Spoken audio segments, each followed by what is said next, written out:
ஓம் சாந்தி. VK. Surajbhai அவர்களின் தாரணை வகுப்பு டிசம்பர் 24, 2025.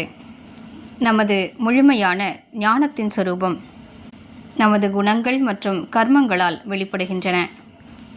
ஒருவர் முழுமையான ஞானத்தை பெற்றுக்கொண்டிருக்கிறார். அவர் சேவையின் களத்திலும் முன்னால் இருக்கிறார் என்றாலும் அவரது வாழ்க்கை, அவரது கர்மங்கள், அவரது சுபாவ சம்ஸ்காரங்கள் உயர்ந்தவையாக இல்லை என்றால் எந்த ஒரு மனிதருமே அவரை ஞானி என்று ஏற்றுக்கொள்ள மாட்டார். சத்தியம், சிவம், சுந்தரம் என்று உலகில் பாடப்பட்டிருக்கிறது. அதாவது எது சத்தியமானதோ அதன் மூலம்தான் வாழ்க்கை அழகாகின்றது. மேலும் அதன் மூலம்தான் அனைவருக்கும் நன்மை ஏற்படுகிறது. ஒருவரது வாழ்க்கை அழகாகவில்லை என்றால் எங்கோ சத்தியமற்ற தன்மை இருக்கிறது என்பதை உணர்ந்து கொள்ள வேண்டும். ஒருவரது வாழ்க்கையில் நன்மை ஏற்படவில்லை என்றால் நாம் முழுமையாக சத்தியத்தின் பாதையில் நடக்கவில்லை என்பதை புரிந்து கொள்ள வேண்டும். எனவே நாம் நமது உயர்ந்த கர்மங்களின் மூலம் நமது ஞானத்தின் முழுமையான சொரூபத்தை காட்ட வேண்டும்.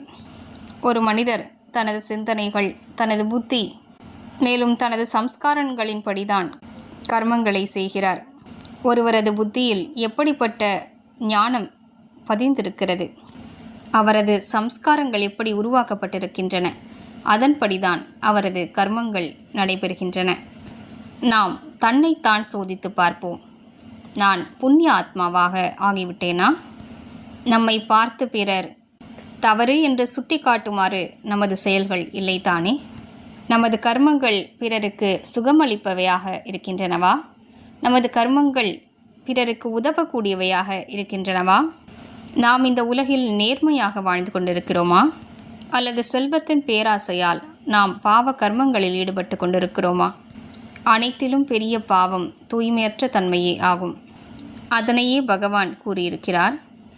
காமம் மிக பெரும் எதிரி, அனைத்து பாவங்களுக்கும் மூலமே அதுதான்.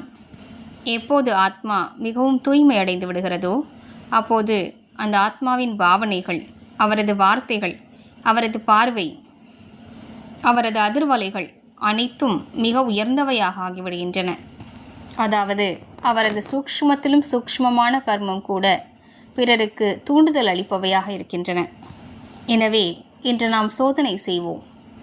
பாபாவுக்கு டிஸ்சர்வீஸ் ஏற்படுமாறு எந்த ஒரு காரியமும் என் மூலமாக நடக்கவில்லை தானே?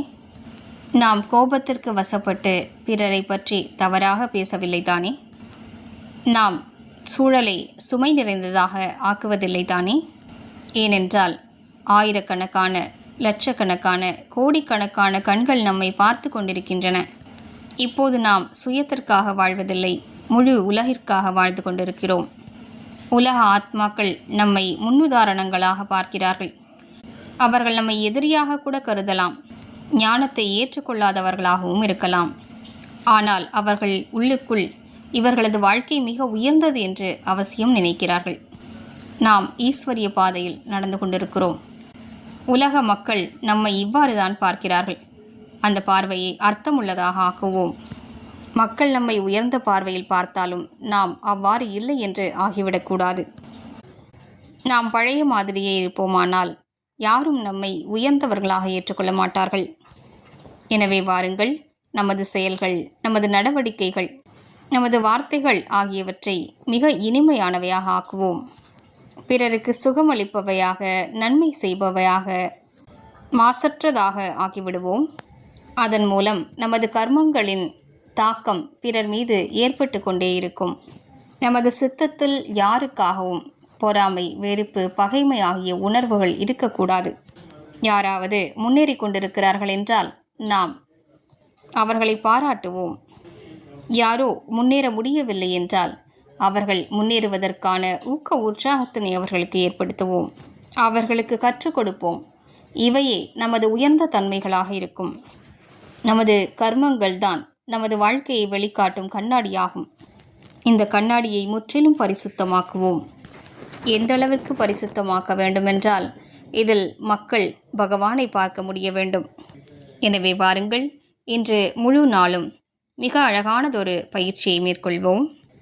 எனது ஒரு புறம் பிரம்மா தாய் இருக்கின்றார். மேல் நோக்கி பார்ப்போம்.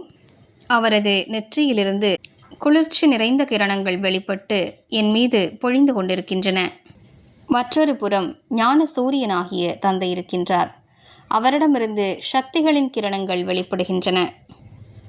ஒவ்வொரு முறையும் 5 தடவைகள் இந்த பயிற்சியை மேற்கொள்வோம். அப்போது மிக அழகான அனுபவம் ஏற்படும். முழு நாளிலும் 7-8 முறைகளாவது இந்த பயிற்சியை மேற்கொள்வோம். ஓம் சாந்தி.